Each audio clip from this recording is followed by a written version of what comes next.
loolu moo indi yëpp mënoo comprendre dans un pays boo xam ne ñun on dit que ce pays a été pillé ce pays a été endetté société yi ñu dénk yëpp ça a été pillé les gens ont volé l'argent bàyyi ko au plus ras des pâquerettes nga ne tu as une dette de plus de 7 000 milliards les demandes des Sénégalais est fort et pendant ce temps ñi def loolu yëpp ils sont en train de circuler librement dara jotu leen bu yàggee mais évidemment que Sénégalais yi ils vont se dire que soit ñii li ñuy wax du dëgg soit ñii dañ ñu yëpp et ils ne feront pas effort te duñu supporter ci dara donc les étudiants ne vont pas supporter certaines choses su fekkee ne que yow dëkk bi ñi nga xam ne ñoo ko pillé ñoo ko mettre pratiquement à terre dara arrivé wu leen ñun on est maintenant comme des gestionnaires amatuñu sax fit def li nga xam ne waxante nañ ko ak Sénégal malgré que on fait des efforts et tout dans une situation difficile mais on attendait plus de nous loolu mooy dëgg il est temps de se réveiller et c'est dommage que il faut la mort d'un étudiant pour que ñun ñuy def loolu man j'assume mes responsabilités gis nga les mauvaises pratiques continuent la corruption continue dóorkat yaa ngi fi ba léegi ñi nga xam ne gëmuñu dara ils sont là juste pour leur poche ñi ngi fi ba léegi les mêmes juges qui étaient là nga xam ne ils étaient là pour Macky Sall def ay complot ñoo ngi fi ba léegi donc rien n'a changé à part les visages à part les efforts que peut-être quelqu'un comme Ousmane Sonko est en train de faire malgré les difficultés et je ne le dis pas pour le défendre mais parce que loolu laa gëm donc on n'a pas fait le travail qu'il fallait faire depuis 2 ans mënuñu toog 2 ans après les gens ont l'impression que ñun on est comme les autres wala loolu c'est pas normal Pastef c'était pas ça l'idée on n'est pas là pour se contenter d'être des gestionnaires te suñu ay postes naan on a fait un meilleur résultat que ñi fi fekk on fera des meilleurs résultats parce que ñi fi fekk ils étaient médiocres donc loolu du ndam bi mooy changer le Sénégal l'administration profondément changer la justice changer les mentalités toogaat système éducatif bi dañu war a toogaat ak étudiants yi tëggaat ko à partir de 0 loolu mooy dëgg leneen lu ñu fi def pour mën ay tappale la te il faut pas que li ça se reproduise qu'un étudiant meurt sous le régime de Pastef c'est vraiment man xawma sax depuis sànq sama xol bi dafa jeex loolu kenn waru ko accepter je ne connais pas les circonstances yàlla xam na ko xawma nan la demee l'enquête le déterminera mais il faut pas que li ça se reproduise je sais qu'on le dit chaque fois il faut pas que ça se reproduise mais vraiment il faut que lii moom du musa amati ci Sénégal ça n'a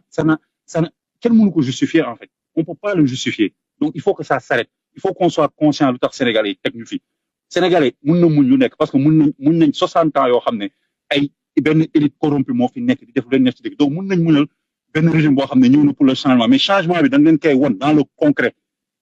concret de tous les jours dañ leen di won ne que ça commence par le plus haut de l'État la rationalisation wàññi yenn dépenses yi wàññi tappale bi wàññi yenn agences qui ne servent à rien rationaliser bu boobaa xëy na du ñu am problème pour fay kenn wala pour dara ñu toog étudiants yi wax leen dëgg wax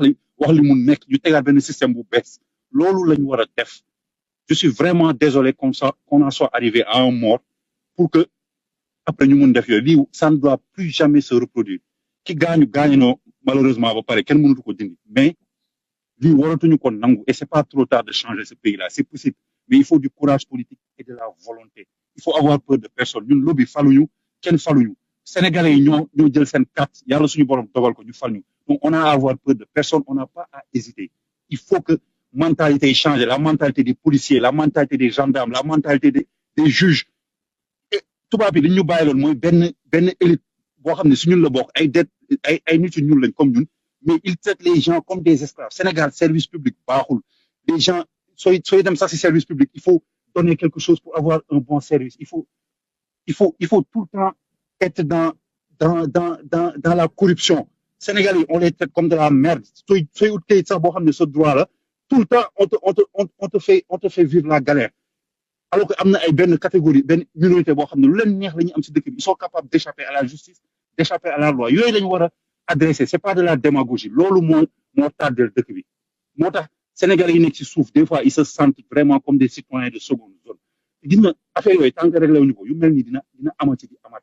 il faut qu'on rétablisse la justice li ñu doon wax ne que lu ñëpp bokk ñëpp dañ ci war a jot loolu ça doit être une réalité dans nos politiques de tous les jours il faut que président de la République ak premier ministre woote benn waxtaan boo xam ne li fay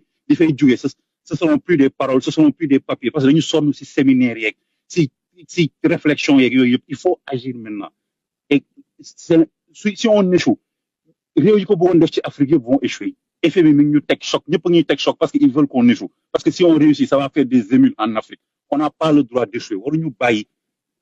dara duñu échouer loo te pour faire ça il faut que ces changements là soient concrets dès demain dès le mois prochain dès la semaine prochaine il faut que ces changements là on les fasse Sénégalais yi gis ko ñi kat ñi ngi changer après si on réussit ñu assumer si on échoue on assume mais tu ne peux pas faire des choses à demi-mesure wala bañ ko def après ça c'est une catastrophe pour les Sénégalais qui ont eu confiance en nous xamuñu sax espoir bi Sénégalais am ci ñun donc il faut vraiment que ça change rapidement et moi je le dis sama bopp laa koy commencé si système bii nii laa bokk on fait tous de notre mieux des fois da ngay gis ay difficultés si sa liggéey ay nit yoo bokkal parti di la bloqué ci ay affaires yoo xam ne mais c'est incroyable administration bi di la tardel alors que tu essayes de redresser les choses ça ce n'est pas normal et frustration yi da nga koy dund soo waxee ñu ne la non homme d'état nga waroo wax kilifa nga je sais pas c'est des conneries comme ça loolu moo ñu tardel ay affaire protocole ay affaire bëgg ay affaire nguuru il faut sortir de ça être des serviteurs su daree changements yi radicaux vraiment il faut le faire man appel boobu lay lancé te su ma toogoon ak premier ministre wala président de la République je dirais la même chose nos personnes importent peu il faut que changement bi soit une réalité c'est ça qui est global la mort de l'étudiant là c'est un malheur su dee dafa war a servir dara je suis désolé de dire ça comme ça parce que dee na ay njabootam ñàkk nañ ko je pense que c'était un futur médecin mais su fekkee sa mort doit servir à quelque chose ça doit servir à changer définitivement ñu bàyyi tappale bi ngir yàlla c'est très long on se cherche tout le temps des excuses ñu ngi soog a ñëw dëkk bi dafa métti mais il faut faire des réformes radicales à partir de maintenant il le faut sincèrement donc c'est vraiment ça fait mal ça fait très très très mal il faut que Non, merci beaucoup. il faut Non, non, vas-y, que continue rek souffle